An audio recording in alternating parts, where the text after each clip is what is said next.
Joás faz reparos no templo. Joás tinha 7 anos quando começou a reinar, e reinou em Jerusalém por 40 anos. Sua mãe se chamava Zíbia e era de Berseba. Joás fez o que era certo aos olhos do Senhor enquanto o sacerdote Joiada estava vivo. Joiada escolheu 2 esposas para Joás, e ele teve filhos e filhas.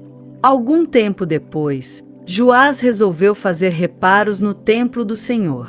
Reuniu os sacerdotes e os levitas e lhes deu as seguintes instruções: vão a todas as cidades de Judá e recolham o imposto anual para fazer os reparos no templo do Senhor. Façam isso logo. Os levitas, porém, não se apressaram. Então o rei mandou chamar o sumo sacerdote Joiada e lhe perguntou: por que você não exigiu que os levitas saíssem e recolhessem os impostos que as cidades de Judá e a cidade de Jerusalém devem pagar para o templo? Moisés, servo do Senhor, estabeleceu que a comunidade de Israel pagasse esse imposto para a manutenção do tabernáculo da aliança. Ao longo dos anos, os seguidores da perversa Atália haviam arrombado o templo de Deus e usado os objetos sagrados do templo do Senhor para adorar as imagens de Baal. Por isso, o rei ordenou que fizessem uma caixa grande e a colocassem do lado de fora da porta do templo do Senhor. Então foi proclamado em Judá e em Jerusalém que o povo devia trazer ao Senhor o imposto que Moisés, servo de Deus, havia requerido dos israelitas no deserto. Isso agradou todos os líderes e o povo, e eles trouxeram de bom grado suas contribuições e as colocaram na caixa até enchê-la. Sempre que a caixa ficava cheia, os levitas a levavam aos oficiais do rei. O secretário da corte e um oficial do sumo sacerdote esvaziavam e a levavam de volta ao templo. Assim faziam diariamente e reuniram muitos recursos.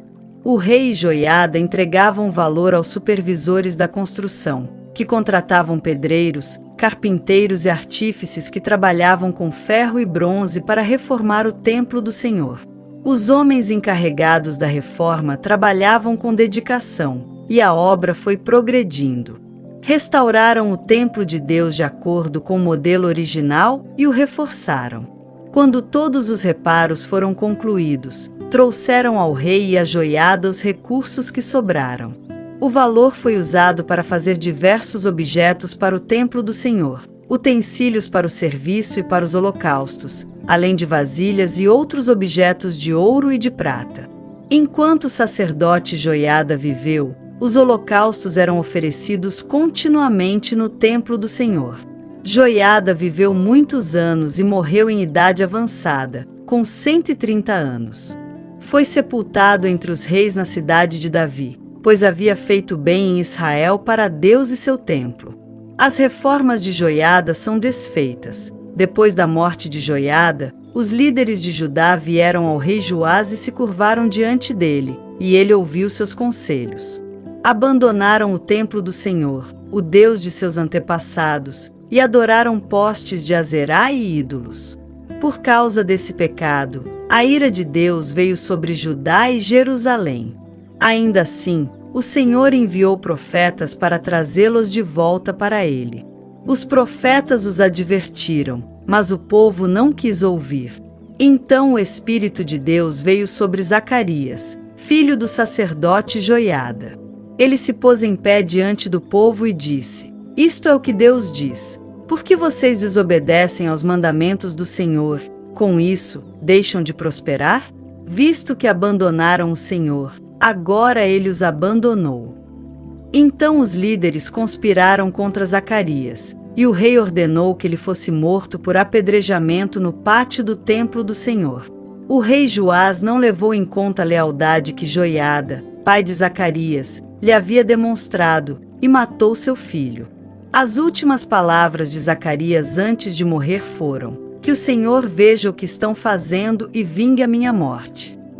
O fim do reinado de Joás. Na virada do ano, o exército sírio marchou contra Joás. Invadiram Judá e Jerusalém e mataram todos os líderes do povo. Enviaram para seu rei em Damasco tudo o que haviam saqueado. Embora os sírios tivessem atacado com apenas um exército pequeno, o Senhor entregou em suas mãos o exército muito maior de Judá. O povo de Judá havia abandonado o Senhor, o Deus de seus antepassados. Por isso o juízo foi executado contra Joás. Os sírios se retiraram e deixaram Joás gravemente ferido.